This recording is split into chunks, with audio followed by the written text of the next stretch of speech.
parte sea mucho más participativa, en la que podamos discutir precisamente estos trabajos. Entonces, como les digo, la clase de hoy va a ser un poco más corta, en el sentido que me gustaría terminar con, con este primer tema y ya plantearles la tarea, y obviamente una vez que termine estas diapositivas se las voy a pasar inmediatamente al grupo de WhatsApp.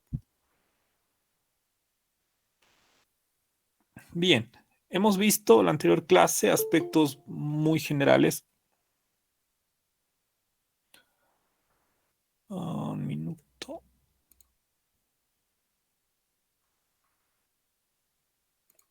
Ahora sí. Hemos visto aspectos muy generales respecto a, respecto a lo que Andreas Huysen ha planteado como un futuro presente y un pretérito presente. Un futuro presente de los primeros años del siglo XX, que inicia en el siglo XIX, que era una mirada hacia el futuro. Hemos visto la influencia que ha tenido en Bolivia, especialmente en lo que algunos autores han llamado la cultura criolla boliviana, y toda la influencia que ha tenido desde Europa. En ese sentido, la formación del positivismo, que pertenece a este momento del futuro presente, ¿no? Es decir, una mirada siempre cientificista, podríamos decir, por un lado, una mirada positivista. El positivismo ha tenido fuerza en Bolivia, no diré mucha fuerza, pero sí ha sido importante. Y dentro del positivismo, como una de las corrientes, bueno, no necesariamente dentro del positivismo, pero aliada, podríamos decir, el darwinismo social. El darwinismo social, que ha tenido mucha fuerza entre 1880 y 1910. 1910 es el año que Franz Tamayo escribe su famoso texto Creación de la Pedagogía Nacional, que es el momento en el que discute con las posiciones positivistas, en algún sentido darwinistas, en el sentido de una, um, venimos a decir, no sé si revitalización o reivindicación del indio frente a las posiciones que se habían construido a lo largo de esos años, ¿no? Les había comentado que una comisión eh, francesa llega a Bolivia a hacer precisamente estudios craniométricos, a partir de los cuales determinan que los indios, especialmente aymaras y quechuas, eran inferiores a los mestizos y a los blancos, ¿no? Y por ello se sugería una mestización o una mestificación, no, una mestización, creo correctamente dicho, eh, de, del país, ¿no? Y en ese sentido, aspectos del darwinismo social relacionados a, a que a partir de estos estudios craniométricos se ha definido entre superiores e inferiores, inadaptados por otro lado, y a la par de todo esto, la mirada que se tenía a principios de siglo, ¿no? Y un ejemplo que me parece fascinante, que es un autor que he trabajado hace muchos años cuando estaba en la universidad, es un autor que me gusta harto, un fotógrafo que me gusta harto de principios de siglo, que se llama Julio Cordero, cuyas primeras fotografías muestran este auge de la sociedad boliviana, ¿no? Las fotografías de Cordero sobre el tranvía, las fotografías, muchas de ellas antiguas, que seguramente han visto en otros medios. También hay muchas de esas fotografías que se venden en la calle, como cuadros o algo por el estilo, sobre las grandes construcciones, ¿no? La catedral, aunque es posterior a los años en los que Cordero, imagino que Cordero hijo, porque son tres generaciones de Cordero, el hijo y luego el sobrino, que se hacen famosos, hasta el Cordero que llega a la guerra del Chaco, y también hay imágenes de uno de los Corderos. Eh, Se interesan, especialmente el padre se interesa sobre todo por las nuevas construcciones, por la nueva tecnología que llega al país. En desmedro, podríamos decir, y eso es interesante en la fotografía de Cordero, especialmente Cordero padre, de quienes corresponden a un elemento no deseado tal vez de la sociedad, un elemento que el mismo Cordero, posiblemente de forma inconsciente, no fotografía en su ámbito, no ocupan el espacio público. Y un claro ejemplo son los cabecillas del ejército de Zaratevilca, que obviamente, si pueden ver, están numerados porque esta es una fotografía que está tomada en la policía, en espacios de la policía, podríamos decir, porque además, si pueden ver, en los pies tienen cepos. Pero no solo este tipo de fotografía en el que estuvo involucrado Cordero, fotografía de criminales, sino también en la fotografía que él hacía por propio interés, en el caso de una parapita. Pero ustedes pueden ver que la parapita está puesto a la mitad de su estudio, fuera de todo contexto social, ¿no? Entonces es también una mirada progresista, una mirada en la que Cordero obviamente no está pensando en, en más que las clases urbanas empoderadas, las clases criollas, eh, que son quien propiamente en las fotos de Cordero ocupan espacios centrales. ¿No? Hay varias fotografías y fotografías muy interesantes de fiestas, por ejemplo, donde aparece el indígena, que es claramente el sirviente que aparece en la parte inferior. Hay una foto muy conocida, claro, es obvio que es el sirviente porque está con los vasos y todo, aunque aparece en la fotografía, es evidentemente marginal dentro de la imagen, como se muestra, de la centralidad en todo caso de las imágenes. Y aquí hemos hecho un salto a la anterior clase sobre la Segunda Guerra Mundial para no ahondar mucho, porque obviamente en el caso boliviano tenemos los procesos como la guerra la guerra del Chaco, tenemos la revolución del 52 que ha sido fundamental para la construcción de una nueva sociedad, ¿no? El proyecto del MNR es un proyecto que creo yo en algún sentido seguimos arrastrando, bueno, por lo menos hasta el gobierno de Evo Morales hemos seguido arrastrando, hasta el cambio del país como el Estado plurinacional que se puede decir, hemos entrado en un rumbo distinto, no diré absolutamente distinto, pero sí que se diferencia de toda la historia precedente. Si bien existen momentos importantes, he querido saltar a la Segunda Guerra Mundial porque me parece, no me parece, es un momento fundamental en el que se constituye el, una nueva perspectiva sobre la memoria, ya no un futuro presente, sino un pretérito presente, como nos plantea Andrés Huysen. ¿No? Hemos visto algunos personajes de la guerra, hemos pasado a este famoso pretérito presente, ya no al futuro presente, sino un presente que no puede ser pensado sin el pasado. ¿No? Es decir, ya no es un pasado que se quiere dejar en el olvido, sino que es un pasado que nos afecta, que nos increpa como sociedad, ¿no? Y en este sentido, el pasado más fuerte que se empieza a discutir es precisamente el Holocausto, ¿no? A causa de la Segunda Guerra Mundial. Y bueno, como pequeñas soluciones, igual cuando les pase el texto, si es que pueden ver por lo menos el, el video de Lanzmann, Shoah, que es bastante largo, en YouTube está en 9 partes, si no me equivoco, pero es muy interesante y pese a que solamente son entrevistas, en realidad es un trabajo de historia oral que hace Lanzmann a partir de diferentes actores que han sido parte del holocausto, no solo las víctimas, sino también victimarios, especialistas en el caso y otros personajes también interesantes.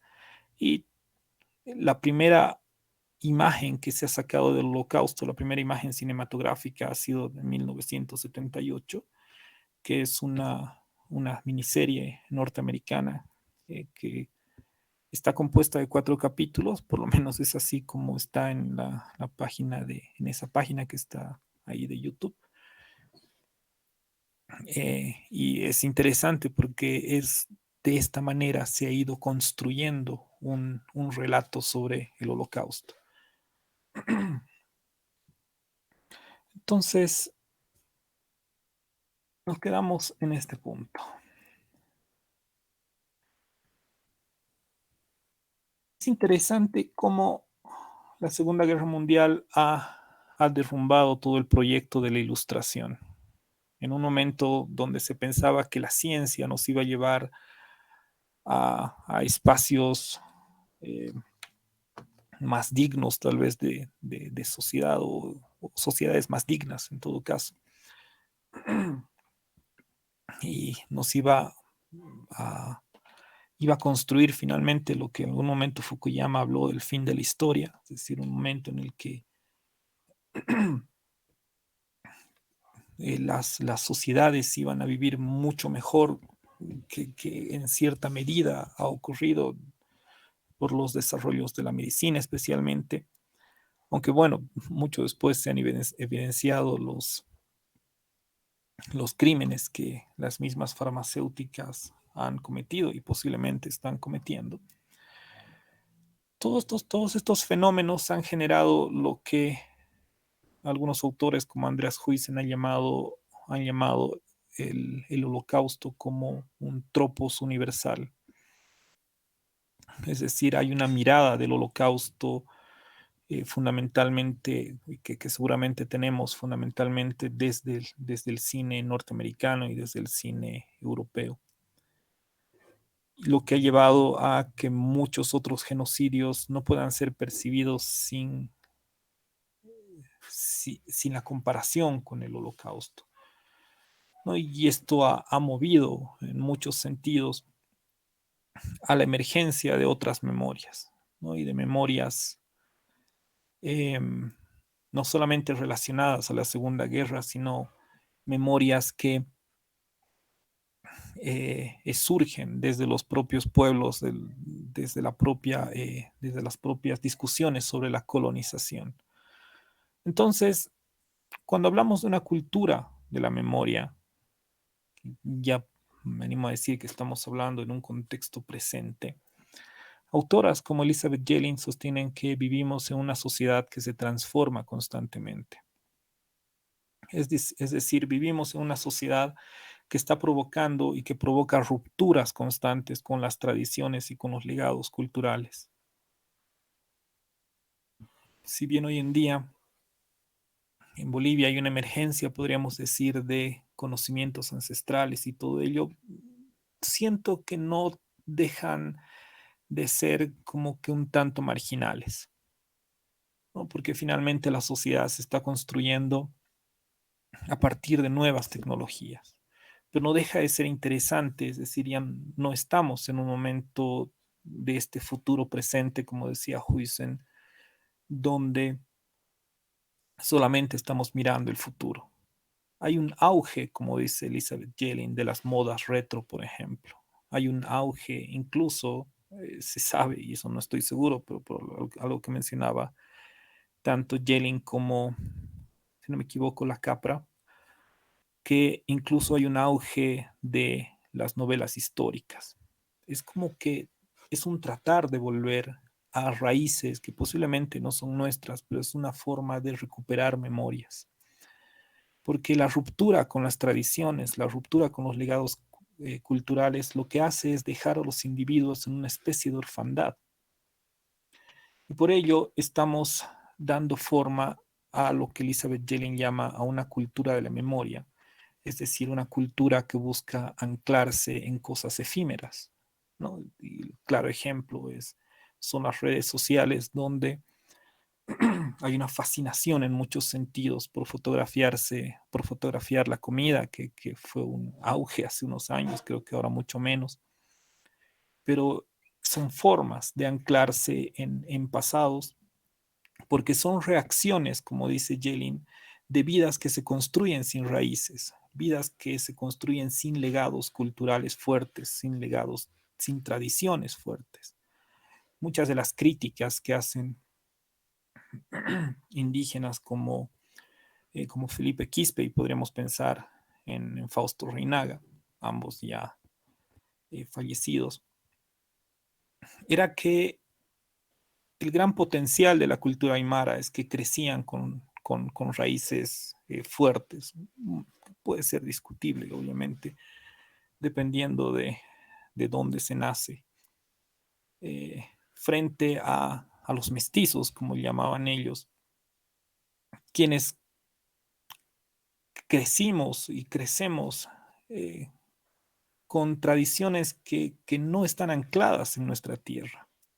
Crecemos con tradiciones fundamentalmente europeas, crecemos con tradiciones que podemos extender hasta la filosofía griega, y uno de los motivos de ellos es la misma estructura de la carrera y la misma estructura de cómo aprendemos filosofía.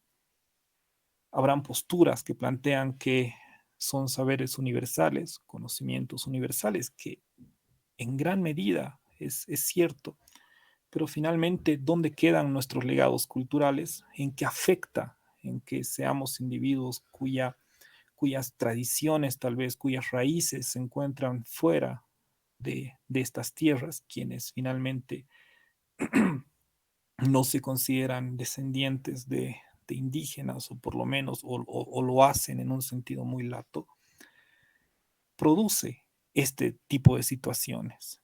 Es decir, individuos que buscan anclarse en aspectos mucho más efímeros a falta de legados culturales y a falta de tradiciones. Y esto ha generado dos fenómenos que no dejan de ser muy interesantes. Vivimos una era de coleccionistas, como dice Jelling, que registra todo lo que está a su alcance, lo que decía hace un momento. Y otro fenómeno que me parece muy interesante, que hoy en día me llama mucho, pero mucho la atención, es el hecho de los juguetes, que hoy en día no se construyen juguetes solamente para niños, sino también para grandes, para personas muy adultas, para personas eh, que tienen nostalgia de, de las caricaturas que veían cuando eran niños o cuando eran jóvenes. Tengo amigos y me llama mucho la atención. Tengo un amigo que compra, que está prácticamente haciendo una colección de Transformers, porque está fascinado y son juguetes que están fuera del alcance de sus hijos, que están, que además están cerrados y en cajas, y cuando los saca y te los muestra, lo hace, no sé, se le ilumina el rostro, si vale el término.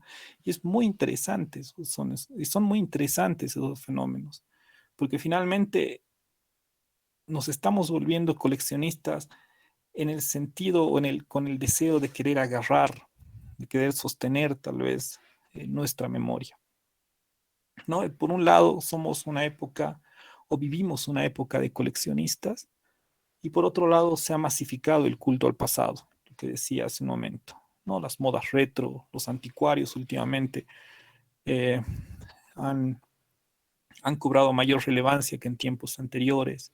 Las conmemoraciones, me parece interesante que tras la muerte de Felipe Quispe se quiera mantenerlo en la memoria e empezar a discutir el hecho de que su estatua debería estar en vez de la estatua del Che Guevara o en otro lugar. Es decir, se trata de buscar anclar raíces, y como les decía, y esto según Jelling y también según la Capra, también ha habido un auge, y esto por información de las mismas editoriales, había un auge de las novelas históricas desde hace algunos años, ¿no? Y creo que eso explica también muy bien el hecho de el fenómeno de novelas como Juego de Tronos, que luego pasó a, al, a la televisión, que bien finalmente entiendo Juego de Tronos es también eh, el producto o el resultado, o tal vez la interpretación de una novela histórica que se llama Los Reyes Malditos, que es una novela que la tengo, no sé, la tengo años ahí para leer, no la he leído todavía, que es una historia de los antiguos reyes de Francia, donde se muestra precisamente todo este tipo de situaciones, eh, eh, situaciones de poder complejas y de luchas.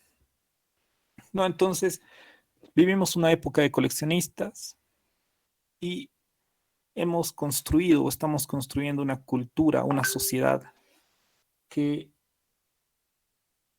está planteando, está elaborando tal vez un culto al pasado.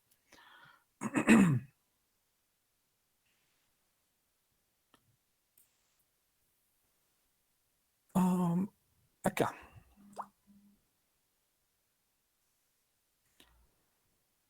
El texto o mejor dicho, la imagen que ven al costado es una imagen de René Magritte que se llama Memoria 1, por lo menos como yo lo conozco. Yo creo que solamente se llama Memoria. Y no deja de ser interesante el, el por qué. Bueno, ahora me gustaría que igual participemos en el por qué, qué, qué, qué indicios da esta pintura para que sea titulada Memoria. Pero en todo caso, continuando con lo anterior, la memoria es un mecanismo cultural, sin lugar a dudas, que nos permite un sentido de pertenencia a determinados grupos, ¿no? Grupos y comunidades, podríamos decir. ¿No? A través de la memoria construimos nuestras identidades y es algo que tenemos que ir evidenciando en el momento en que eh, alguien decida hacer, por ejemplo, un estudio sobre historia oral. Pero entender la memoria es también entender el olvido, que es algo que vamos a ver eh, con mayor claridad, si vale el término, más adelante. ¿No? Porque hay un debate de la memoria y este debate se sitúa en dos posiciones que son aparentemente opuestas, dice Jelin, aunque en realidad todo forma parte de un mismo, un mismo debate, que en primer lugar es el temor al olvido. El temor el temor al olvido que está relacionado con esta era de coleccionistas de la que hablaba anteriormente, que Jelena entiende como una compensación por la rápida transformación y el aceleramiento de la vida cotidiana. Nuestra vida se acelera de manera radical, la sociedad se está acelerando posiblemente como nunca antes se había visto, nunca antes había experimentado una generación. Y este temor al olvido ha generado que nos volvamos, en esto que mencionaba hace un momento, una época, una era de coleccionistas y ha generado el fenómeno de un culto al pasado, ¿no? En el sentido de ver que el pasado tiene mejores, no sé, es mucho más romántico, es mucho más vivible. Yo he escuchado muchas veces en más de una persona que le hubiera gustado nacer en los años 20, que le hubiera gustado nacer en el siglo XIX. Es como que hay una mirada romantizada del pasado que no solo es un fenómeno eh, de individuos en particular que tienen un gusto, qué sé yo, por ya sea la filosofía del siglo XX o el deseo de conocer a algún filósofo del siglo XIX, que creo que en el siglo XIX han estado, bueno, y en el XVIII Kant, los filósofos tal vez más importantes de nuestra época, bueno, que Heidegger estuvo en el 20 o los años 20, sino que son fenómenos sociales. Pero a la par de estos temores al olvido existe otro fenómeno que son los pasados que no pasan, lo que Jelin llama pasados que no pasan, pero esto retoma también de un texto, un pequeño texto de Paul Ricoeur. Y a esto se refiere a aquellas presencias permanentes de pasados dolorosos, que son generalmente causa de acontecimientos traumáticos que se resisten a desaparecer. Cuando hablamos de pasados que no pasan, hablamos casi fundamentalmente de traumas de la memoria, pero es interesante porque no solo son traumas individuales. Podemos pensar que la pérdida del mar, por ejemplo, es un pasado que no pasa. Es un pasado que se ha transformado eh, a lo largo de este tiempo. Desde el siglo XIX hasta el siglo XX hemos arrastrado el problema del mar como una posibilidad, pero también como un pasado traumático que ha ido pasando por generaciones. Muchas veces los traumas, los pasados que no pasan, no pasan precisamente porque se transmiten incluso por generaciones. Los nietos muchas veces sufren el, los dolores que han sufrido los abuelos en alguna situación incómoda, una situación difícil. Y esto se evidencia mucho más en situaciones límite como la dictadura, momentos de dictadura, momentos como el caso del Holocausto, momentos de represión, y son pasados que van a seguir generando dolores, podríamos decir, en los individuos actuales. Obviamente, también existen pasados que no pasan, que se trabajan en aspectos psicológicos muy específicos, como por ejemplo el abuso infantil. ¿No? Hace algunos años, en el afán, bueno, no tanto años, pero sí hace algún tiempo, en el afán de buscar algunos debates, algunos podcasts sobre memoria en Evox, me topé con una conferencia, creo que la sigo teniendo, debe ser más de un año, posiblemente son unos 2 años. Si no me equivoco, es dada por Pilar Polo. Y bueno, se las recomiendo, pero es muy interesante. Es muy interesante cómo trabaja ella el problema de la memoria traumática.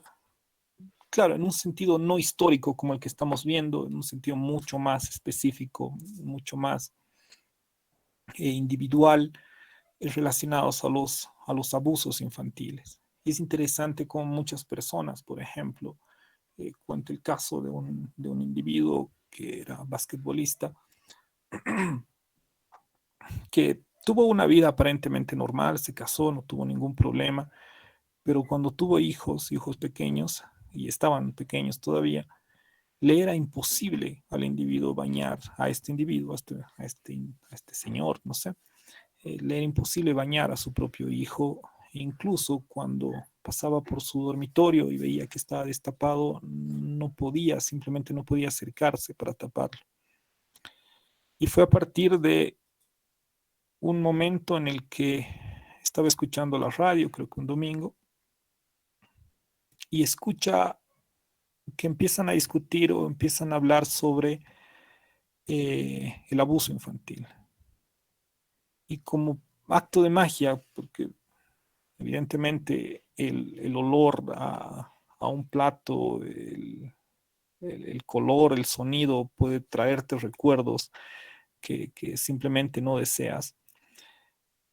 Muchas de las cosas que se contaban en la radio hicieron como que clic, como algunas veces se dice, en su mente y entendió que algo así le había pasado a él. Y evidentemente este muchacho que desde muy joven practicaba básquet, viajaba con su entrenador a diferentes espacios, diferentes, eh, a diferentes partes de España, porque es una, una conferencia de una española, de una psicóloga española, y se dio cuenta que en todos esos procesos había sufrido acoso, o mejor dicho, abuso infantil, y no solo él, sino todos los miembros del equipo por parte de su entrenador. Lo es interesante como ninguno, en toda la búsqueda que hace él, ninguno de los miembros, o no se acordaban o preferían no acordarse, pero ninguno había mencionado esa situación. Pero evidentemente estaba afectando en mayor o menor medida a cada uno de estos individuos, ¿no? Y este es un ejemplo, claro, de pasados que no pasan relacionados a traumas individuales específicos, ¿no? Y obviamente estos traumas también afectan en ámbitos sociales, pero los traumas que no pasan o los pasados que no pasan, que creo nos interesan mucho más, son estos pasados históricos, ¿no? Que también nos afectan como sociedad, como el hecho, y es muy normal hablar con alguien sobre Bolivia, y creo que la anterior vez hablábamos precisamente de eso, sobre que somos un país que no ha ganado ni una guerra, creo. Y puede ser un dato que lo podemos tomar incluso en un sentido cómico, pero son pasados que necesariamente nos afectan como sociedad y obviamente en un benemérito del Chaco, este tipo de relatos que se pueden introducir dentro de la historia oral son fundamentales para entender mentalidades de esa generación, para entender posiciones que incluso nos afectan a nosotros. Entonces, la memoria y el olvido resultan cruciales. Por un lado, el temor al olvido y por otro lado, estos pasados que no pueden quedar en el olvido, estos pasados que no pasan, resultan cruciales especialmente cuando se producen acontecimientos muy fuertes, ¿no? Acontecimientos que podríamos llamar traumáticos, ¿no? En el sentido de eh, especialmente sufrimientos colectivos, que es lo que nos interesa, y no tanto aspectos individuales que también evidentemente se tratan, eh, así como las personas, hace unos días la CIDH estaba tomando testimonios de personas que habían sufrido o que habían sido víctimas de, de lo que se ha llamado la masacre de Sencata. Evidentemente, ese fenómeno no solo está generando traumas individuales, posiblemente en muchos de ellos, no solo en los familiares que han sufrido un muerto, sino también en los amigos, pero también como sociedad. Posiblemente se está generando un pasado traumático en el alto, que habría que ver cómo se asimila, porque no es en todo caso la primera vez. El 2003, Gonzalo Sánchez de Lozada, aunque creo que esta vez fue un poco eh, más fuerte, hubo mucho más daños que el caso del 2003, cuando Gonzalo Sánchez de Lozada emitió un decreto muy similar al que emite Yanine Áñez, en el que deslindaba a los militares de toda culpa. Lo que hace Sánchez de Lozada es eh, eh, permitir que los militares posibiliten el paso del gas de la misma planta de Sencata, utilizando los medios que vean conveniente. Y bueno, habría que ver qué tanto ha afectado ese pasado y qué tanto está afectando este pasado, que siento que es mucho más fuerte por esta situación de cambio y desde el momento en que Arce entra en el poder, se hace cargo en todo caso de la presidencia, empieza a instalar el discurso del golpe de Estado. Y eso obviamente vamos a discutir más adelante.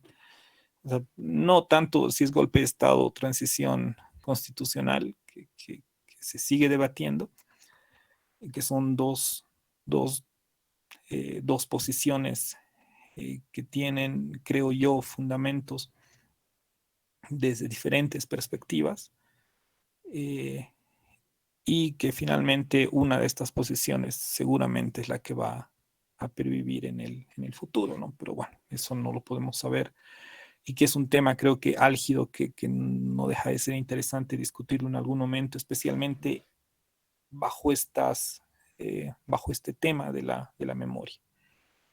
Entonces, como decía, en el plano individual, el recuerdo traumático le permite o no le permite a un individuo silenciar, olvidar o elaborar su pasado. Porque hay otro aspecto igual fundamental cuando se trabaja memorias y que es la elaboración del pasado. El libro de Elizabeth Jelin se llama Los trabajos de la memoria, que precisamente apunta a esto. Es decir, los pasados traumáticos no siempre podemos o no podemos olvidarlos, porque los pasados traumáticos muchas veces pasan a ser estos pasados que no pasan. Por lo tanto, para poder vivir con estos pasados traumáticos, tenemos que trabajar nuestra memoria, hacer un trabajo de la memoria, entender que, como decía Hannah Arendt, y en esto estoy completamente de acuerdo, y algo que me gusta mucho que plantea, es que no se trata de perdonar. Hannah Arendt, en su más famoso texto, que es un pequeño artículo que se llama Comprensión y Política, sostiene que perdonar es como hacer un acto mágico en el que con el codo haces desaparecer lo que ha pasado. Pongo un ejemplo, me pega mi pareja y la perdono y es como si todo hubiera pasado. y empezamos de nuevo, por decirlo así. Y no se trata de eso, no se trata de perdonar porque es imposible perdonar lo que ha pasado en casos como el Holocausto, ¿no? Que Hannah Arendt estudia muy bien en su famoso libro, Los orígenes del totalitarismo. No se trata de perdonar, sino de comprender, que es precisamente lo que hablábamos en la anterior clase, lo que yo decía frente a la filosofía frente a la ciencia. La ciencia lo que trata es de explicar el mundo, trata de explicar los fenómenos con pretensiones de objetividad. ¿Es objetivo? Yo creo que sí, en cierta medida, pero bueno, estamos en un mundo posmoderno, como decían ayer sobre el caso de Luis, en el que se está relativizando cada vez más esto que podemos llamar la verdad. Yo no creo que exista una verdad en aspectos históricos, en aspectos de la memoria, porque son temas muy subjetivos. Pero en todo caso, volviendo a esta división, siento que la ciencia trata de explicarnos el mundo, determinar causas y efectos, fundamentalmente, y creo que es el rasgo central de la explicación. Por otro lado, siento que la filosofía lo que hace es tratar de comprender, porque comprender es generar sentidos. Cuando se quiere comprender la vida, no es tratar de explicarla como tal, sino que darle un sentido, que es como más o menos la filosofía ha pasado a discusiones más corrientes, si vale el término, ¿no? Encontrar el sentido de la vida, que es también una tarea de la filosofía, como muchas otras. Evidentemente, la filosofía ha tenido nexos con la ciencia. Creo que la crítica de la razón pura, Kant no solo hace un trabajo de comprensión, sino de explicación de los fenómenos del conocimiento, pero siento que la filosofía se ha concentrado sobre todo en este aspecto de la comprensión. Y volviendo a lo que decía Hannah Arendt, que no se trata de perdonar estas situaciones trágicas, estas situaciones traumáticas, sino se trata de comprender, casi usando sus palabras, de comprender que cosas como esas son posibles en este mundo, de comprender que es posible que alguien se acerque y te mate por el hecho de que perteneces a una etnia distinta. Entonces, se trata de elaborar nuevamente un pasado, reelaborar tu memoria para intentar comprender que esto es posible, que es posible que un individuo de 50 años puede abusar de un niño de, no sé, de escasos 5 años.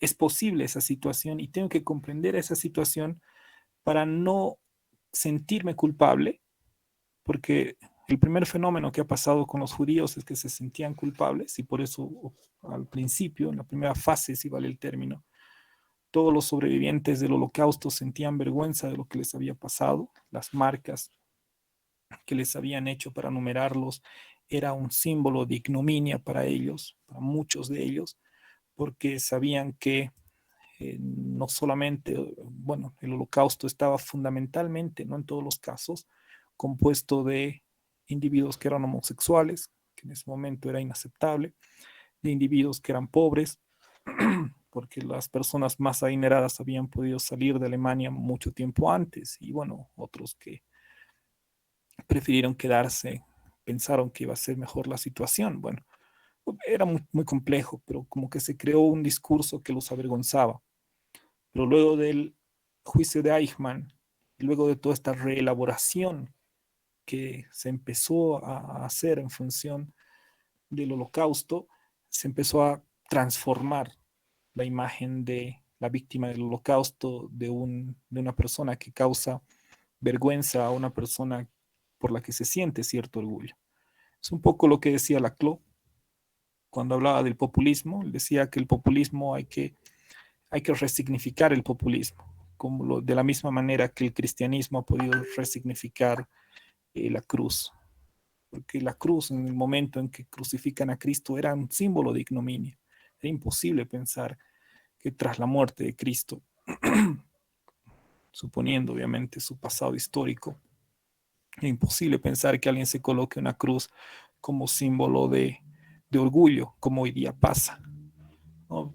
Pero para que ocurra eso, ha pasado un momento de resignificación, de reelaboración de la memoria. Ya no es el criminal fanático, como se lo quiera presentar, sino es el Salvador, ¿no? Y por lo tanto, la manera en la que ha muerto es la manera en la que ha resucitado, se constituye en un símbolo de orgullo que se puede llevar eh, sin que a nadie le produzca ningún tipo de vergüenza, como pasa hoy en día, evidentemente. ¿No? Entonces, a la par de el pasado que yo no quiero que pase, ¿no? Del miedo al olvido, en todo caso, como dice acá, el temor al olvido, también se encuentran los pasados que no pasan, pero también se encuentra el reelaborar esta memoria, la necesidad muchas veces de reelaborar mi memoria para entender, o mejor dicho, utilizando los términos de Hannah Arendt, para comprender que estas situaciones son posibles y que yo debo vivir en un mundo en el que pueden pasar estas cosas, que lastimosamente es cierto. Y para ello, para poder vivir con ello, es necesario la reelaboración de la memoria.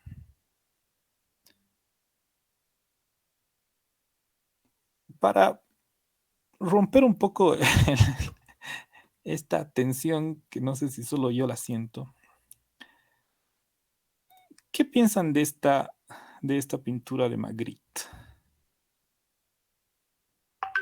¿Hay algo que les llama la atención? ¿El por qué se llama memoria? Entiendo que en internet hay la explicación y todo eso, pero me gustaría saber qué sensación les produce y el por qué se coloca el título de memoria a este cuadro.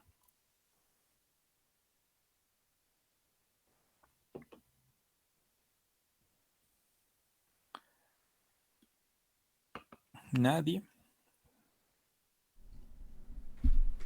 ¿Qué piensan? Bueno, a mí me sugiere, bueno, hay una mancha roja en el rostro, ¿no? Ajá. De la imagen, en la cabeza, en el lado derecho, bueno, puede ser muchos análisis, pero me sugiere que un hecho que uno ha vivido, una memoria, te llega hasta la sangre, ¿no? Hasta las venas, y eso va circulando en tu cuerpo muchas veces por segundo. Hay experiencias que siempre están inconscientemente reviviendo, ¿no? Tal vez por ahí, ya sean, independientemente de que sean buenas, malas, me suena eso. Vale, ¿Se gracias escucha? Marisela. S- Sí, sí, Soren, Ahora se te sí, escucha bien. disculpe. Sí, ahorita viéndolo desde un aspecto que lo decía mi compañera, también vi los ojos cerrados como algo que podría ser algo que destaque de la imagen. Podría, desviándome del tema que usted mencionó, quisiera Ujú. olvidar o ignorar cierto aspecto que le haya hecho daño, pero obviamente no lo va a poder porque está directamente en su cara. La mancha esta. Y yo no soy amante del arte, quizás estoy haciendo un mal análisis, no disfruto mucho de esto, pero me encanta dar mi opinión. Y otro aspecto también que puedo ver es que está en...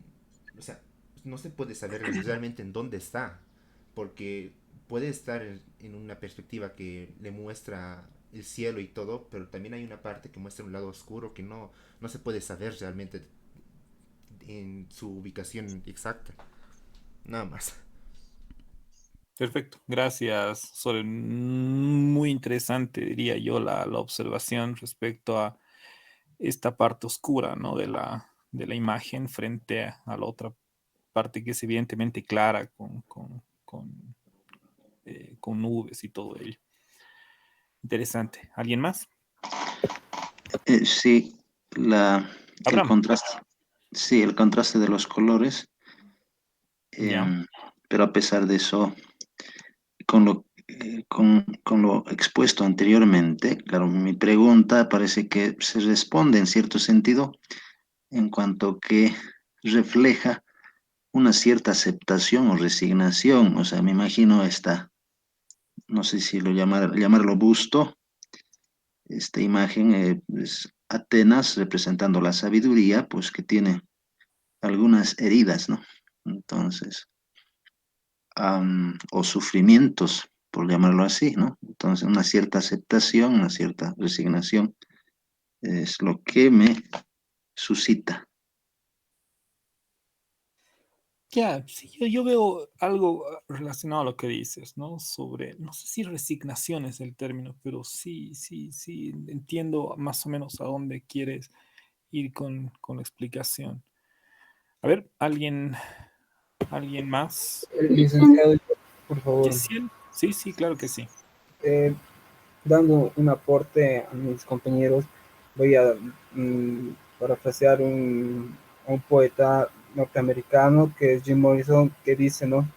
Pienso que interiormente existe una considerable gama de imágenes y sentimientos que rara vez es demostrada en la vida cotidiana. Cuando estas regiones de imágenes y sentimientos se exteriorizan, pueden adquirir formas perversas.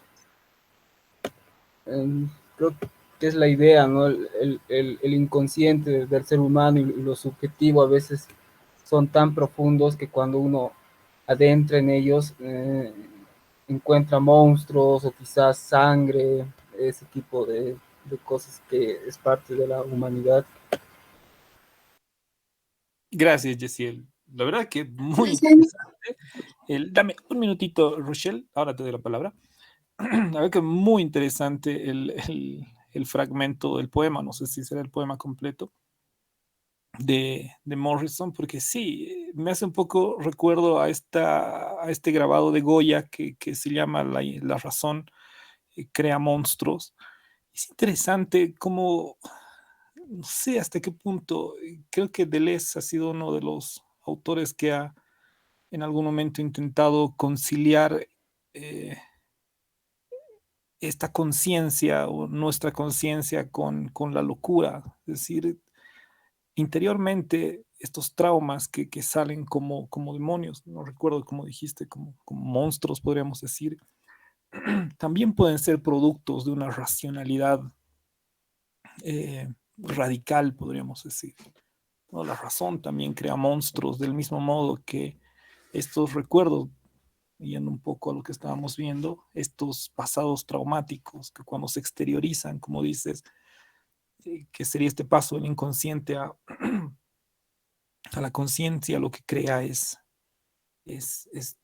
no sé si término correcto, pero terrorífico o algo por el estilo. Rochelle.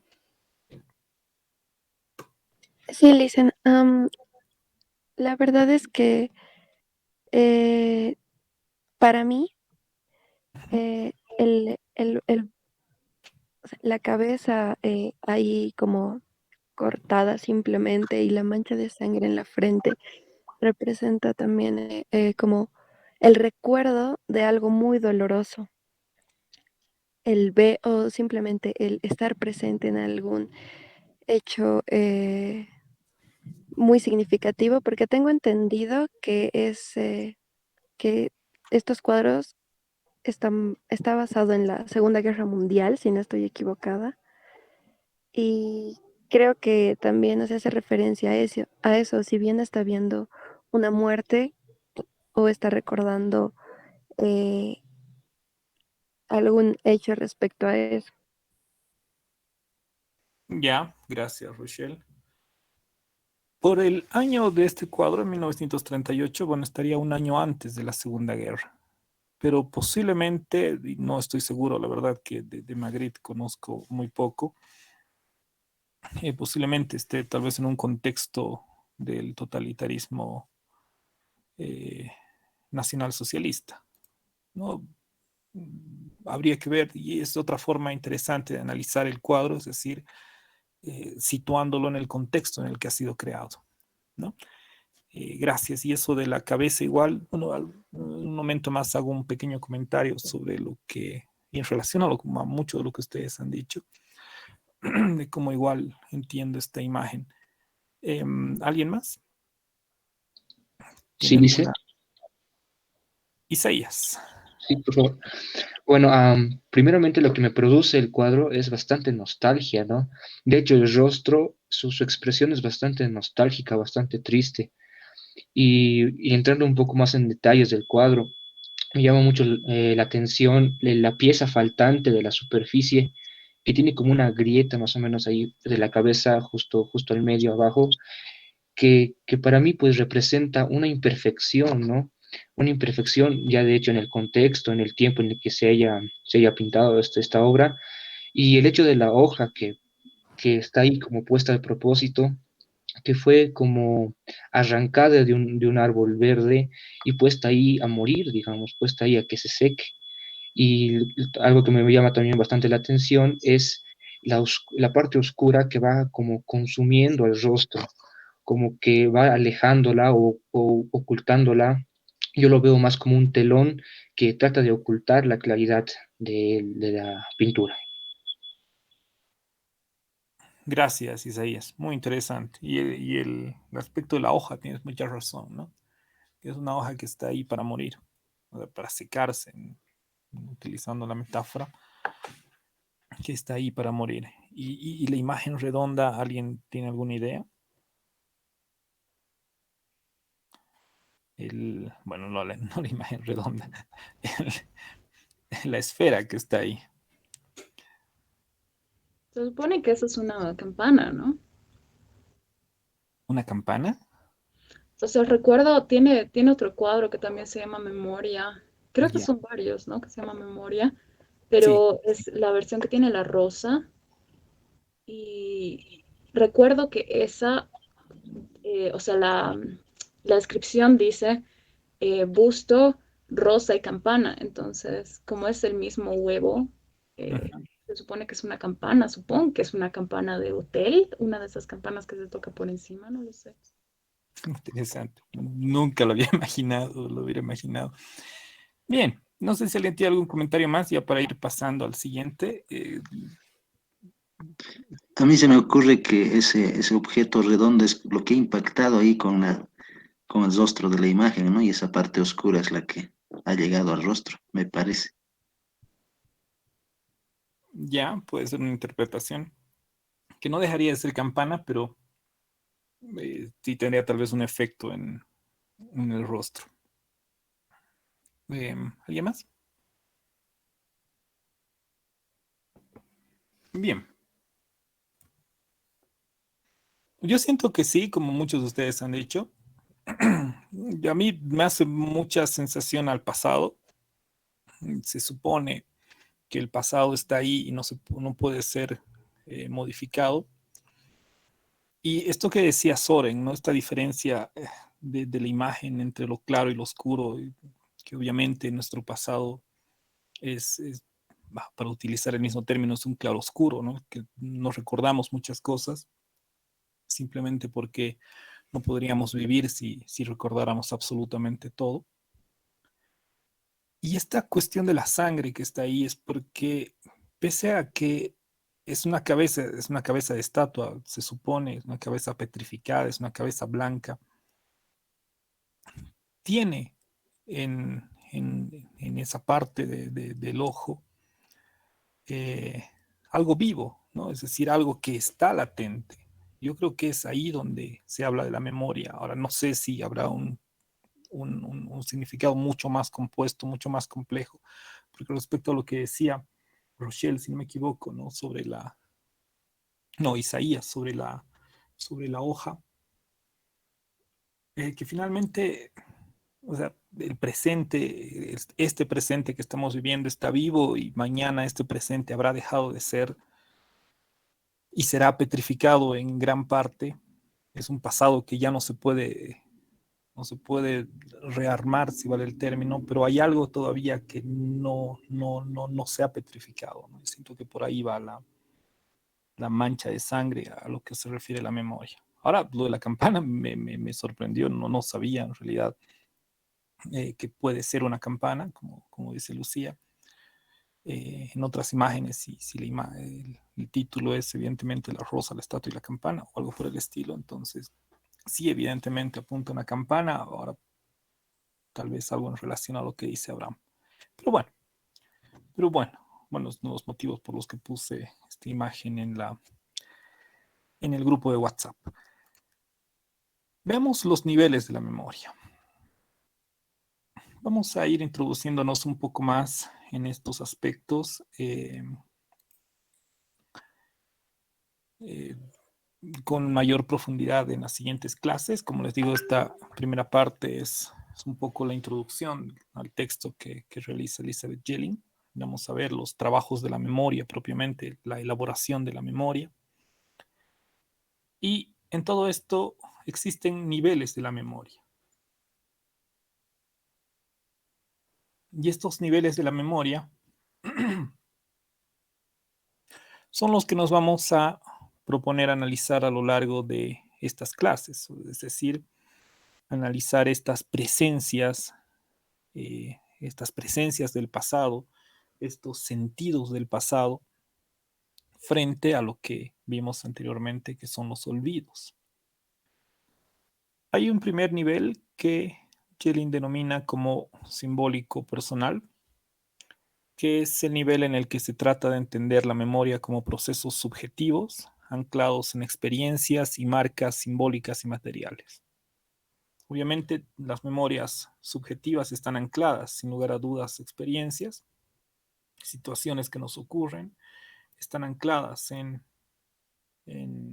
materiales, podríamos decir, y finalmente están ancladas en símbolos, ¿no? Que vamos a ir revisando igual más adelante. No solo una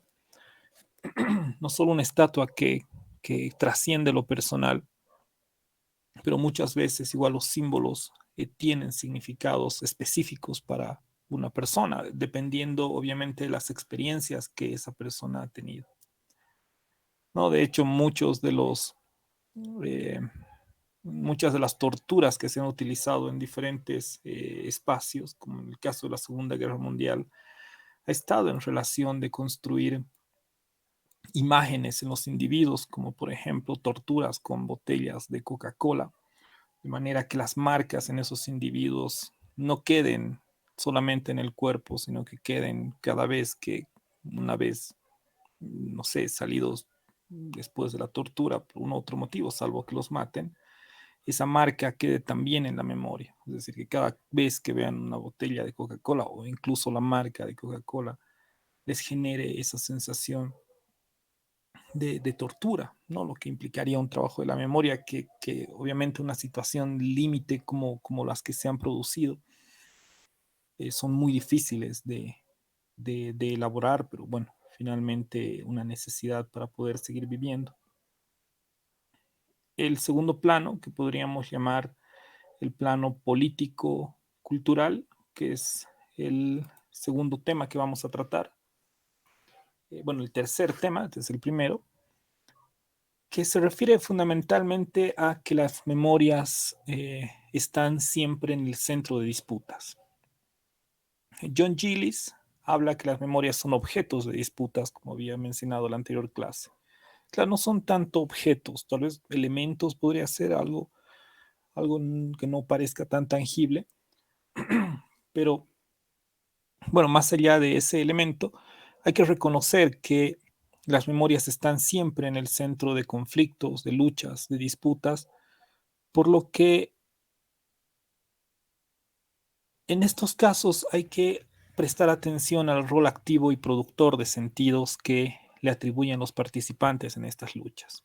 Es decir, aquellos que están buscando, por ejemplo, que Felipe Quispe sea una estatua, es un rol activo y productor de sentido. Están tratando de generar un sentido para el alto, porque si colocas una estatua en plena ceja del alto, donde está la estatua del Che Guevara, no sé exactamente, la he visto la estatua, pero no sé exactamente en qué parte del alto está, entiendo que está en la ceja.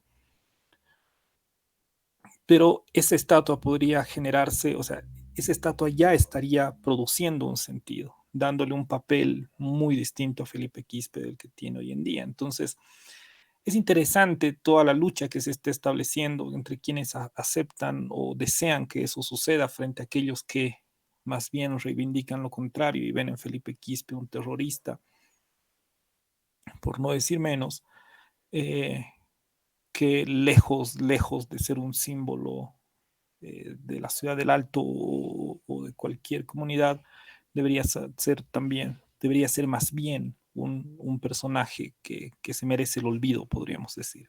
Entonces ahí entran las disputas, ¿no? Alguna vez Elizabeth Yellin sostenía que ella no estudiaba la memoria como tal, no estudiaba el pasado como tal, no era de su interés.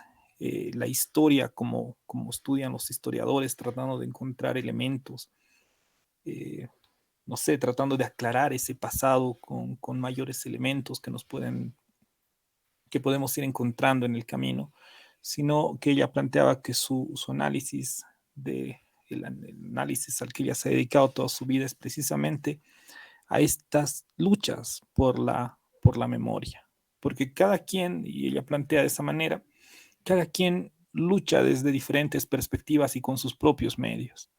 Los grafitis de mujeres creando pueden entenderse como alguna forma de lucha por la memoria, aunque habría que ver en qué sentido se pueden marcar dentro de una lucha por la memoria. Las estatuas, lo propio, una, una intervención en la calle, sea del carácter que sea, es una lucha con la memoria o puede ser una lucha por la memoria. Entonces,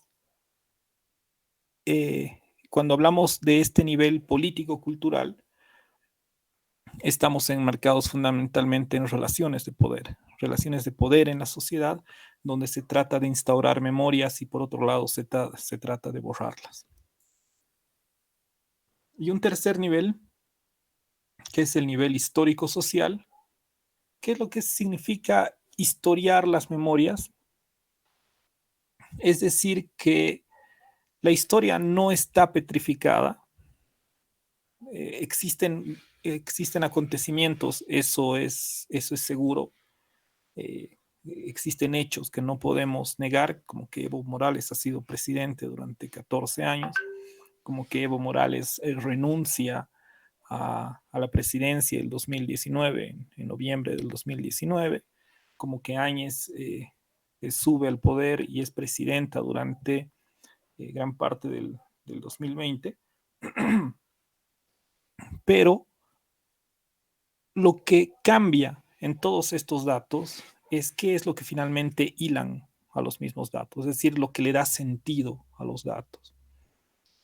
Por eso es tan importante cuando existen traumas de la memoria la reelaboración del pasado, ¿no? Porque el hecho sigue, el hecho permanece. Si yo he sido víctima de alguna situación, de una especie de tortura, algún tipo de abuso, el hecho está y eso no se puede borrar en un perdón, como decía Hannah Arendt. Ahora los perdono a todos y borro con el codo lo que me han hecho con sus manos, por decirlo de alguna manera, sino entender, o mejor dicho, utilizando el término que ella utiliza bastante de su ensayo Comprensión y Política, es comprender que ese tipo de situaciones son posibles y tengo que vivir con ese tipo de situaciones. No es perdonarlo, pero es comprender que es posible que yo sufra esa situación. No es una cuestión de perdón, sino una cuestión de comprensión. Y claro, el año pasado participé de un grupo multidisciplinario, eran personas fundamentalmente en Argentina y algunas personas en Europa que estaban intentando armar lo que había pasado en Sencata. De hecho, logramos hacer un pequeño mapa, si en algún momento se los puedo mostrar, que todavía no está publicado, pero es un pequeño mapa donde se pueden ver los asesinatos de las personas, ¿no? Y es interesante la discusión que se entabló en ese momento al armar el mapa, ¿no? Que era un primer paso, porque el segundo paso querían ya trabajar con las víctimas, ¿no? Era más que todo un grupo bueno, no de abogados, pero habían muchos de ellos que eran abogados y especialistas en derechos humanos, que fue muy interesante todo ese proceso, ¿no? Porque finalmente muchos decían, o hay que buscar el perdón, o en todo caso lo que la anterior vez mencionaban sobre el nunca más, ¿no? Una de las famosas frases que es nunca más tiene que ocurrir porque no vamos a olvidar esta situación. Entonces, los hechos están, ha habido muertos, es un hecho en Sencata. El punto es cómo historizamos esto, ¿no? Y qué sentido le damos a este pasado. Como decía hace un momento, golpe de Estado o transición democrática, transición constitucional, no depende tanto de los hechos, sino del sentido que nosotros estemos buscando. Ahora, habrán sentidos legales mucho más sólidos posiblemente, o que otros posiblemente políticos, o no sé, pero eso evidentemente va a determinar el sentido del pasado. Entonces, estas memorias, estas historizaciones de la memoria están registradas obviamente en libros, en películas, en cómics, como el caso de Maus, que no deja de ser interesante para un análisis. De hecho, el mismo Lacapra y Andreas Huysen hacen un análisis de esta historieta de Maus, que definitivamente da para una investigación mucho mayor. Estas memorias, entonces, registradas en una serie de registros, una serie de libros, como decía, en películas, etc., difieren muchas veces según el clima cultural, difieren según los espacios y obviamente la lucha ideológica. Era mucho más difícil hablar del golpe como se ha instalado después del ascenso de Arce Catacora a la presidencia, desde el momento en que él instala de manera formal desde el Estado la narrativa del golpe. Era muy difícil hablar en ese momento durante el periodo de Yanine Áñez, donde estaba instalada la narrativa de la transición constitucional. No, pero bueno, no vamos a entrar en esa situación que les prometo en algún momento sí vamos a tratar estos problemas ya cuando entremos propiamente a estos tres aspectos. Y bueno, para redondear finalmente estos tres puntos que hemos visto, porque luego los vamos a ver de manera mucho más certera. Lo que decíamos hace un momento, el presente vivido deja de ser solo presente, porque el presente, como decía la anterior clase, tiene una experiencia pasada. El presente de cada uno de ustedes, de cada uno de nosotros, no solo es un presente vivido, sino es un presente que arrastra un pasado, que arrastra experiencias del pasado, pero también arrastra, o mejor dicho, crea expectativas futuras. Koselleck ya plantea que la experiencia es un pasado presente cuyos acontecimientos han sido incorporados y pueden ser recordados. Esto quiere decir que nosotros cuando construimos, algo que yo decía ayer quienes estaban en el evento, no aprendemos de la experiencia, sino de la reflexión que hacemos de la experiencia. En el sentido de que nuestras narrativas, las narrativas personales que tenemos sobre nuestro pasado, están en función de esta incorporación de elementos, ¿no? Este pasado presente, así como plantea Huysen, estos pasados presentes, es decir, pasados que son latentes aún en nosotros, se incorporan dentro de una narrativa que nos permite construir, por ejemplo, identidades, o mejor dicho, fundamentalmente identidades. La experiencia humana, como dice el segundo punto, incorpora vivencias propias, pero también las de los otros que le han sido transmitidas. El pasado entonces puede condensarse o expandirse según cómo esas experiencias pasadas sean incorporadas. No, bueno, no voy a entrar mucho en este aspecto, sino en el hecho de que muchas veces nuestras experiencias, apoyadas con las experiencias de los otros, estas experiencias muchas veces se expanden, son mucho más amplias, abordan, no sé, aspectos mucho más amplios de cómo solamente las recordamos nosotros, ¿no? Y esto está en relación también a experiencias familiares, por ejemplo, cosas que nosotros recordábamos cuando éramos pequeños, pero de no ser por la memoria de nuestra madre, tío, padre o algún otro miembro de la familia, de no ser por esas memorias que nos ayudan a completar lo que nosotros tenemos, entonces podemos expandir nuestra memoria o en todo caso a condensarla, es decir, hacerla. Jelin entendía esto de la condensación de la memoria en el sentido, no sé si hacerla más hermética, es decir, la idea era no es producir menos información, pero tal vez, o mejor dicho, pero información más profunda, más anclada en nuestra subjetividad, ¿no? Porque evidentemente las memorias no son las mismas. Recordamos la memoria de una fiesta en la que nos divertimos y reímos y de la que todos hablan. Sin embargo, hay una memoria que en ese momento, mientras todos reían, yo me sentía muy mal por alguna situación, ¿no? Entonces, es una memoria mucho más condensada, que es como entiendo Jelin está entendiendo este aspecto. Y bueno, los procesos, el nivel, mejor dicho, simbólico personal, al igual que los demás niveles, están sujetos a procesos de significación y resignificación, ¿no? Obviamente, en este caso, es subjetivo en el sentido de que cada individuo va a resignificar aquellas situaciones dependiendo del momento en el que se encuentra, ¿no? En esto hay muchos ejemplos que vamos a ir viendo igual más adelante. Acá entramos a un pequeño fragmento de Jelin, que está, como les digo, en la introducción, donde está haciendo un pequeño panorama del texto que vamos a ir revisando, que dice: el espacio de la memoria es entonces un espacio de lucha política, y no pocas veces esta lucha es concebida como una lucha contra el olvido. Recordar para no repetir, es decir, la frase que está al costado, que dice nunca más, el informe de la Comisión sobre la desaparición de personas en Argentina.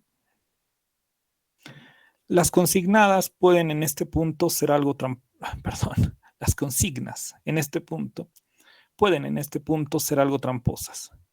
La memoria contra el olvido o contra el silencio esconde lo que en realidad es una oposición entre distintas memorias rivales, cada una de ellas con sus propios olvidos. Es en verdad una memoria contra memoria. Y esto es muy importante, y esto vamos a profundizar cuando llevemos las clases que vienen de las luchas por la memoria. Es que en ámbitos políticos, en ámbitos político-culturales, no hay olvidos. Existen más bien silencios. Silencios que pueden o no pueden manifestarse. Y por lo tanto, lo que se plantea, estas luchas por la memoria, son memorias contra memoria, ¿no? Podemos pensar, en el caso de Sencata, ¿no? Hay memorias de las víctimas, que hoy se llaman las víctimas de Sencata, frente a las memorias de los que podríamos llamar los victimarios, aunque no creo que los victimarios quieran llamarse de esa manera, sino de los militares que seguían órdenes.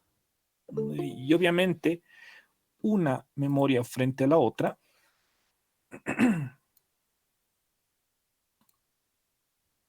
ahora sí. Y finalmente una memoria frente a la otra va a entrar en pugna y por una cuestión que vamos a ir viendo, ¿no? De factores políticos, de factores de poder, porque el hecho de que Arce Catacora esté en el Estado y sitúe el discurso del golpe de Estado tiene mucha más fuerza que los otros discursos que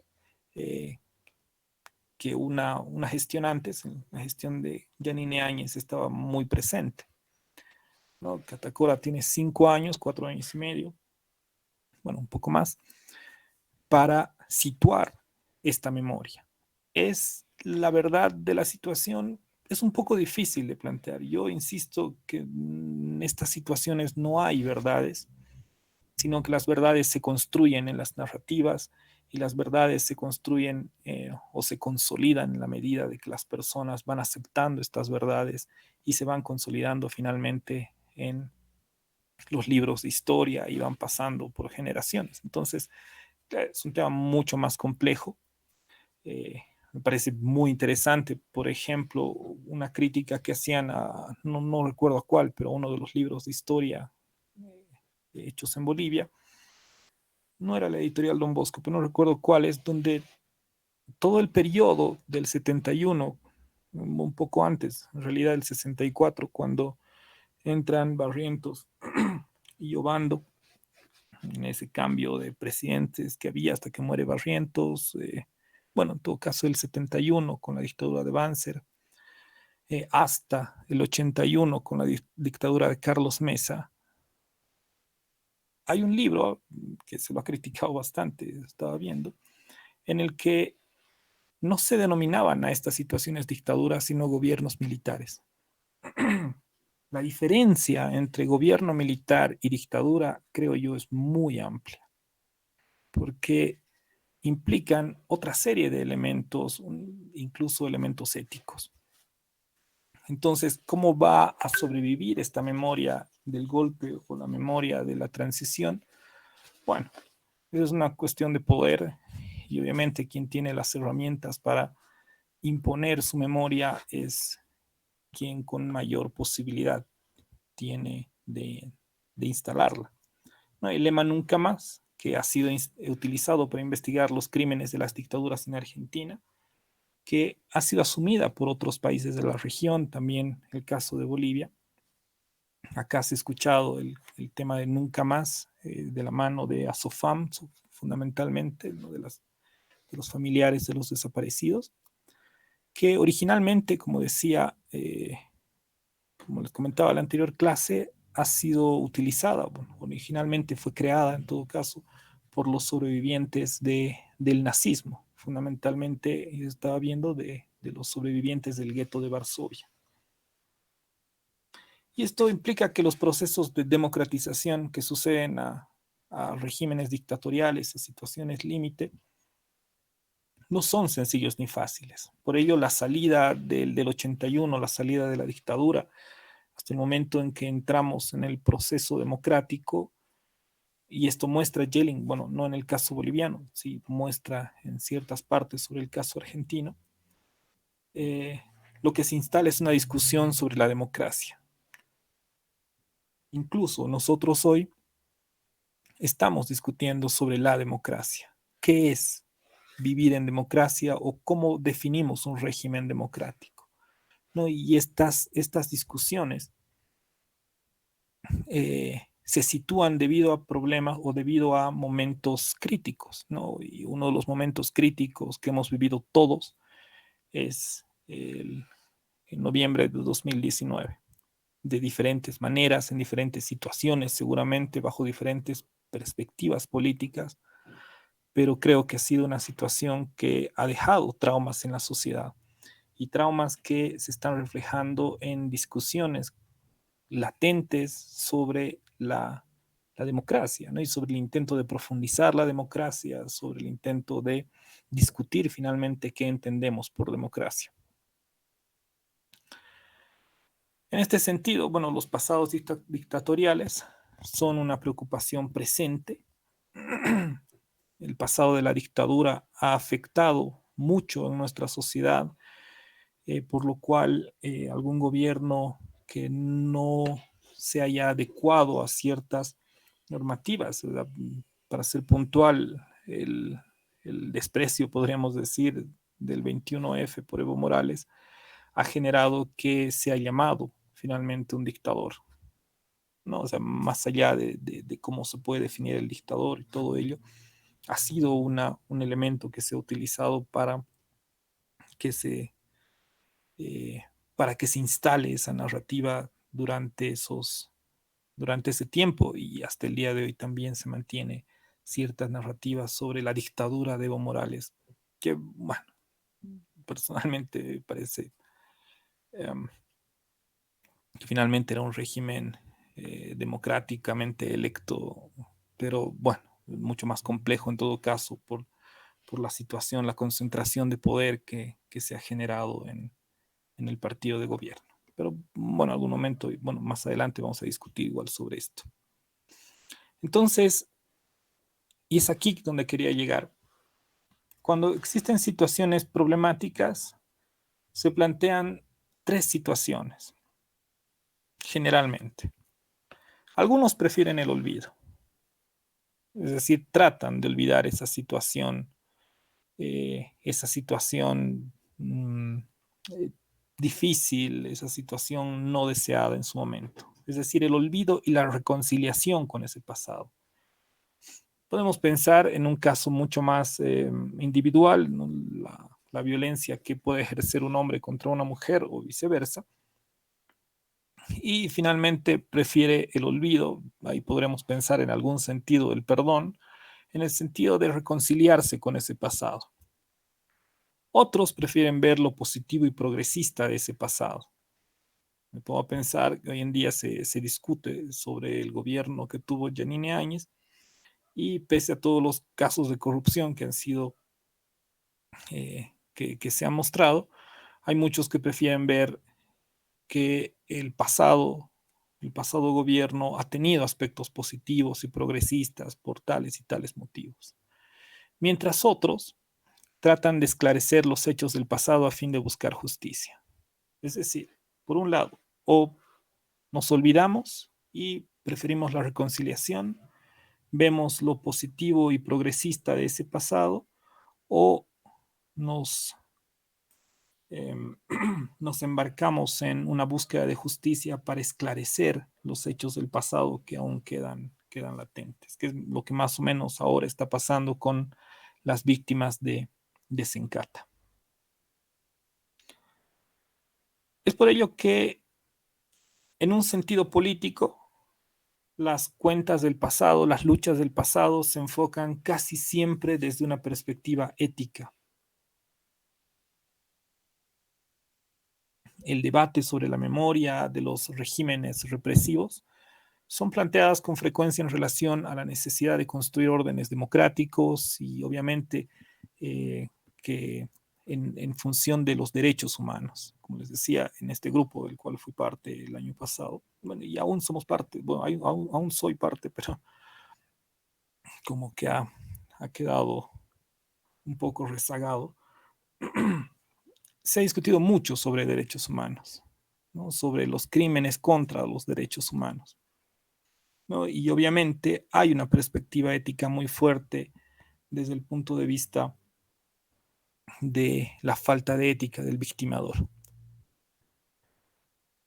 Y por ello, bueno, uno de los pasos, igual que vamos a ver, que no dejan de ser importantes, que son los homenajes a las víctimas de los regímenes, a veces se constituyen en pasos necesarios para prevenir que esos regímenes o regímenes similares vuelvan a producirse, ¿no? Y volvemos a la idea de el nunca más. Finalmente, lo que hablábamos hace un momento sobre los sentidos del pasado, los nuevos procesos históricos, como les decía, las nuevas coyunturas, los escenarios sociales y políticos, no pueden dejar de constituir modificaciones en los marcos de interpretación, ¿no? Para la comprensión de las experiencias pasadas y obviamente para la construcción de expectativas futuras. El pasado, la instalación de el golpe de Estado o de la transición constitucional no solamente es una lectura del pasado, sino es una lectura que está posibilitando expectativas futuras, está posibilitando proyectos futuros, ¿no? Por ello, los sentidos del pasado se ubican siempre en el presente, pero en función de futuros deseados. Cuando yo construyo un sentido de mi propio pasado, si hace, no sé, hace 10 años me preguntaban cómo yo me defino, cómo empiezo a hablar de mi vida, es muy probable que los recuerdos en aquel momento sean distintos a los que yo tenga, los que yo tengo ahora, no solamente por la distancia de los 10 años, sino por el hecho de lo que quiero recordar de esos pasados. Probable que los olvidos que yo puedo haber tenido hace 10 años al recordar mi vida sean hoy en día los recuerdos. Y es un poco lo que pasa con Evo Morales cuando llega al poder el 2006. Es interesante cómo empezaron a surgir, y creo que se vio mucho más claro en personas periodistas de la televisión, que empezaron a mostrar su pasado indígena, cosa que no solo en ellos, sino la gente de la televisión y en la mayoría, o en mucha gente en todo caso, no me animo a decir la mayoría, en mucha gente era una cuestión muchas veces de olvido, ¿no? El hecho de saberse heredero, si vale el término, eh, de una persona indígena, ¿no? Entonces, definitivamente Evo Morales ha cambiado en muchos sentidos los sentidos del pasado, ¿no? Ha cambiado el sentido del pasado como nación. Es innegable la transformación que se ha producido y obviamente con la nueva constitución han habido grandes, igual, bueno, no grandes, pero sí transformaciones que han posibilitado una nueva perspectiva, bueno, un nuevo pasado, y el nuevo pasado ha posibilitado nuevas perspectivas para el futuro. En su momento, bueno, ha habido una ruptura y han habido situaciones que han quebrado la idea del proceso de cambio que hoy en día se quiere volver a instalar a partir de bueno, con las elecciones de Arce y obviamente ahora con las elecciones subnacionales. He puesto esas dos imágenes, obviamente porque creo que son dos narrativas que apuntan a situaciones distintas. Son libros que no he leído personalmente y la verdad que me gustaría leerlos en algún momento, ya que por un lado el libro de Brockman tiene una perspectiva, no diré del movimiento que se ha llamado las pititas, pero sí tiene una perspectiva, por lo que él mismo ha mencionado, desde los medios de comunicación. Y en eso Brockman basa su objetividad. Y obviamente los medios de comunicación, los periódicos, etcétera, están lejos de ser objetivos. Entonces, el libro evidentemente tiene hechos que son indiscutibles, que están en el pasado, que están marcados en el pasado, las muertes, los bloqueos, etcétera, etcétera.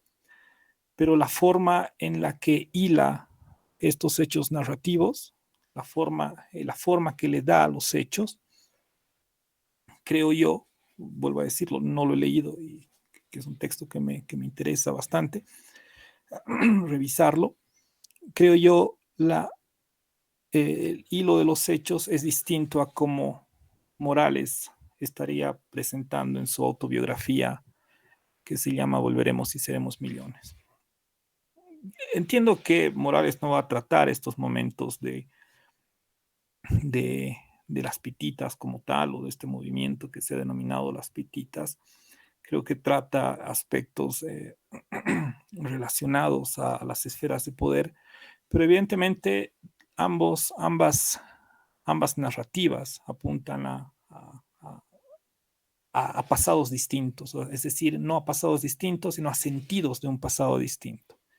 Y obviamente ambos construyen expectativas futuras necesariamente. Es por ello que cuando gana Arce Catacora, salió un meme, si no me equivoco, en el que decía que nunca hubo un libro que había envejecido tan rápido, ¿no? como el caso de Brockman, porque evidentemente no solo eso, y eso es interesante cuando se trabaja con esto de las memorias, porque no solo está haciendo Brockman una revisión del pasado, sino que esta revisión del pasado implica necesariamente una revisión, o mejor dicho, una expectativa del futuro. Bien, hasta acá.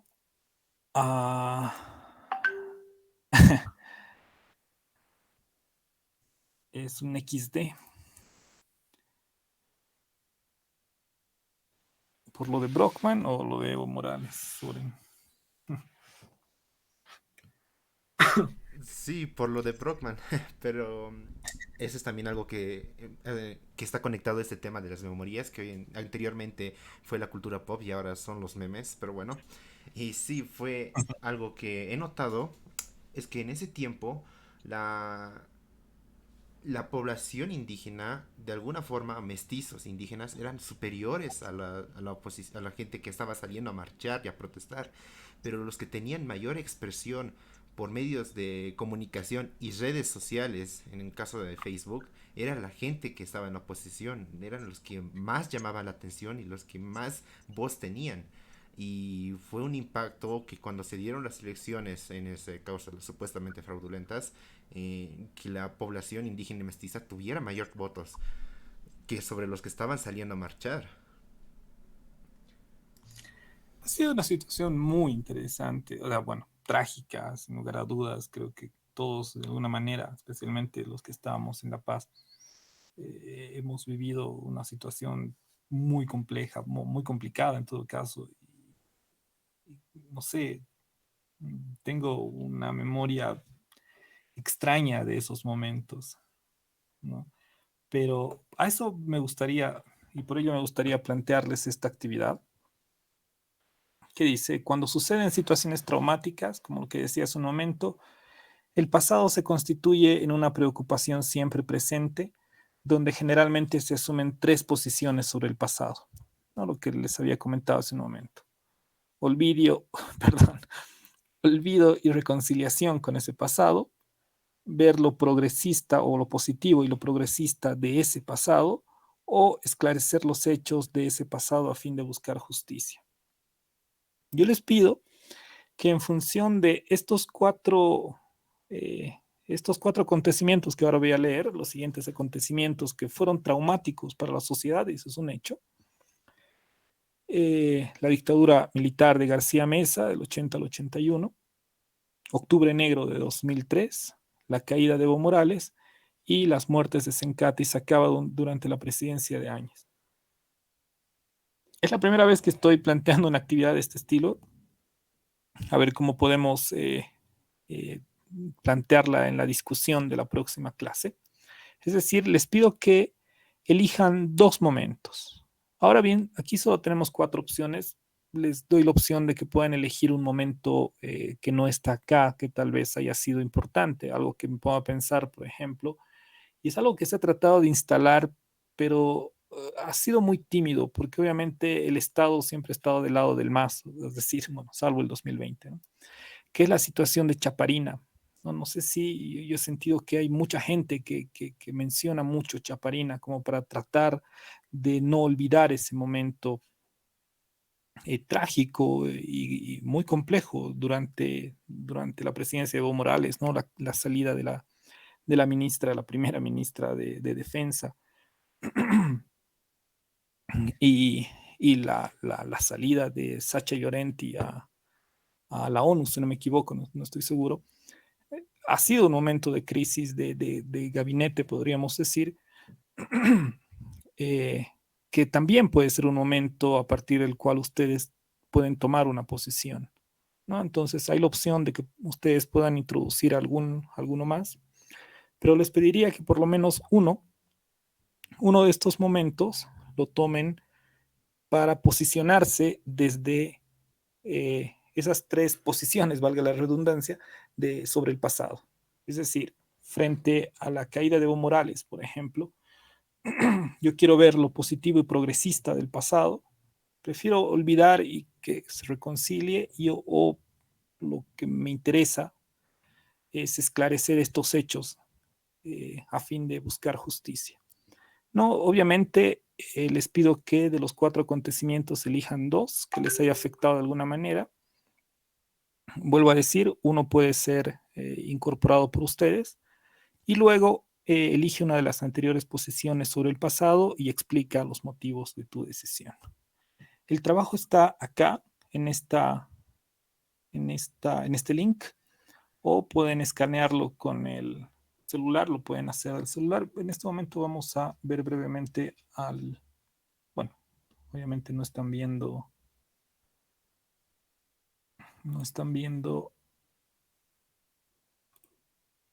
déjenme un minuto.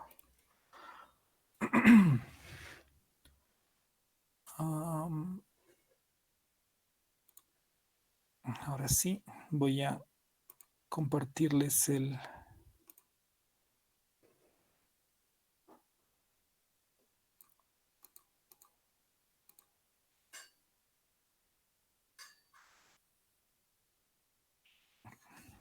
Ya, aquí está. El link los manda a este formulario, la actividad 1, técnicas de investigación de campo. La orden es exactamente la misma que les he leído hace un momento en las diapositivas. Les pido, por favor, que coloquen su nombre completo. Esto sí es muy importante porque si no, no voy a saber quién me ha enviado su trabajo. Y en el primero les pido que pongan el primer acontecimiento. Elige un acontecimiento, una posición.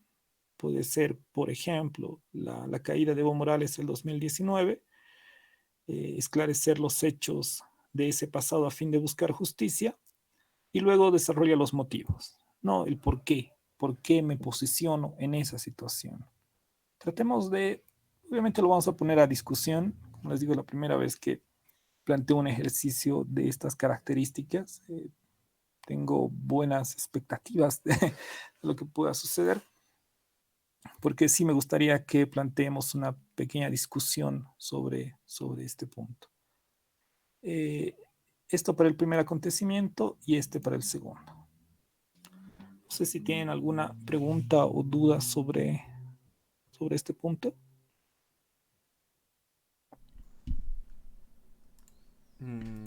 ¿Podría hacer el tema sobre lo que es el gobierno de Yanina Áñez durante la pandemia en contraposición al gobierno de Arce frente a la pandemia y a la vez a estos dos gobiernos frente a la situación económica del país? Te pediría que no lo plantees de manera tan explícita en todo caso. En todo caso podemos hablar del, no sé si las acciones de Áñez frente a la pandemia tal vez, o los casos de corrupción, ¿no? Porque creo que es mucho más específico. Creo que los casos de corrupción frente a la pandemia, o me pongo a pensar, por ejemplo, los bloqueos que hubo durante la pandemia para que se generen las elecciones, que es una situación muy interesante, ¿no? Porque muchos, como el caso de María Galindo, justifican toda esta situación de los bloqueos porque sin ellos, y la verdad que en cierta medida tienen razón, sin ellos no se hubieran dado las elecciones, ¿no? Que estaban tratando de alargar hasta el 2000, hasta este año, ¿no? O que por lo menos eso parecía en los comentarios que hacía Yanine Áñez y algunos de sus ministros. Entonces, podría ser una posición, no la plantees tan específica ni tan larga, tal vez frente a la corrupción, ¿no? Y obviamente frente a la corrupción había un posicionamiento del MAS, ¿no? O los bloqueos de los movimientos campesinos, que, bueno, no sé si obvio es el término, pero que evidentemente el MAS ha estado, no sé si detrás, pero en todo caso, el MAS también ha articulado ello. A Yesiel, que ponía que se podría mandar el link. Les voy a enviar, Yesiel, todas las diapositivas que he explicado hoy al WhatsApp para que lo tengan directamente. Y ahí, como ven, en las mismas diapositivas está el link y está la imagen para que puedan pasarla a su celular. Bien, en todo caso nos quedaríamos en este punto. No sé si alguien tiene alguna pregunta, dudas. Ya estamos entrando propiamente con el tema de la memoria. Tenemos 2 semanas más, 2 jueves más, que es el tiempo en el que yo pretendo cerrar. Yo diría que el 4 voy a cerrar la memoria el 4 de marzo con ya ingresando propiamente al tema del tiempo. No quiero extenderme mucho en el ámbito de la memoria debido a que la materia no es ni filosofía de la historia, ni es una materia sobre memoria e historia. Quiero cerrar algunos puntos, pero en la medida en que ustedes puedan ir revisando los textos, que como ven están en OneDrive, podamos ir generando ya algunas discusiones, ¿no? Lo que he explicado hoy es básicamente el conjunto de ideas que Jelin va a ir analizando a lo largo de todo su libro, ¿no? Y en las otras exposiciones vamos a ir viendo ya aspectos más específicos sobre estas luchas por la memoria, sobre aspectos sobre la memoria como elemento subjetivo y todo ello. Bien, no sé si tienen alguna pregunta, duda. En este momento yo les envío las diapositivas y tendrían una semana, por favor. Yo el formulario lo puedo abrir y cerrar, ahora está abierto, para que cualquiera entre, ponga su nombre y responda el ejercicio. Pero el día jueves, antes de entrar a la clase, voy a cerrar el formulario para que ya hagamos la discusión en la clase. Tendrían una semana para realizar esto. Bien, no sé si tienen alguna pregunta, duda.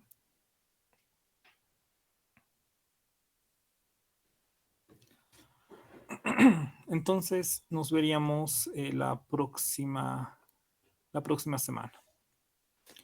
Vale, que les vaya muy bien. Cualquier duda, cualquier consulta, me preguntan por medio del WhatsApp. O si es que alguien tiene problemas para entrar al link. Gracias. No tienes por qué, Abraham. Que les vaya muy bien. Sergio, tengo una duda un poco extraña. Dime, Andrea, dime, Andilus. ¿Cómo tendría, digamos, hay un límite de argumentación para mi posición? No, puedes escribes y el cuadradito que ven crece y crece. No hay problema de eso. Ok. Gracias. No tienes por qué. Bien, entonces que les vaya muy bien. Cualquier duda me escriben al WhatsApp y bueno, nos vemos la próxima semana. Que les vaya muy bien. Gracias, Sergio. Chao. Hasta la siguiente Chao, semana. que les vaya bien. Chao, hasta la siguiente semana. David. Hasta luego. Hasta luego, que les vaya muy bien.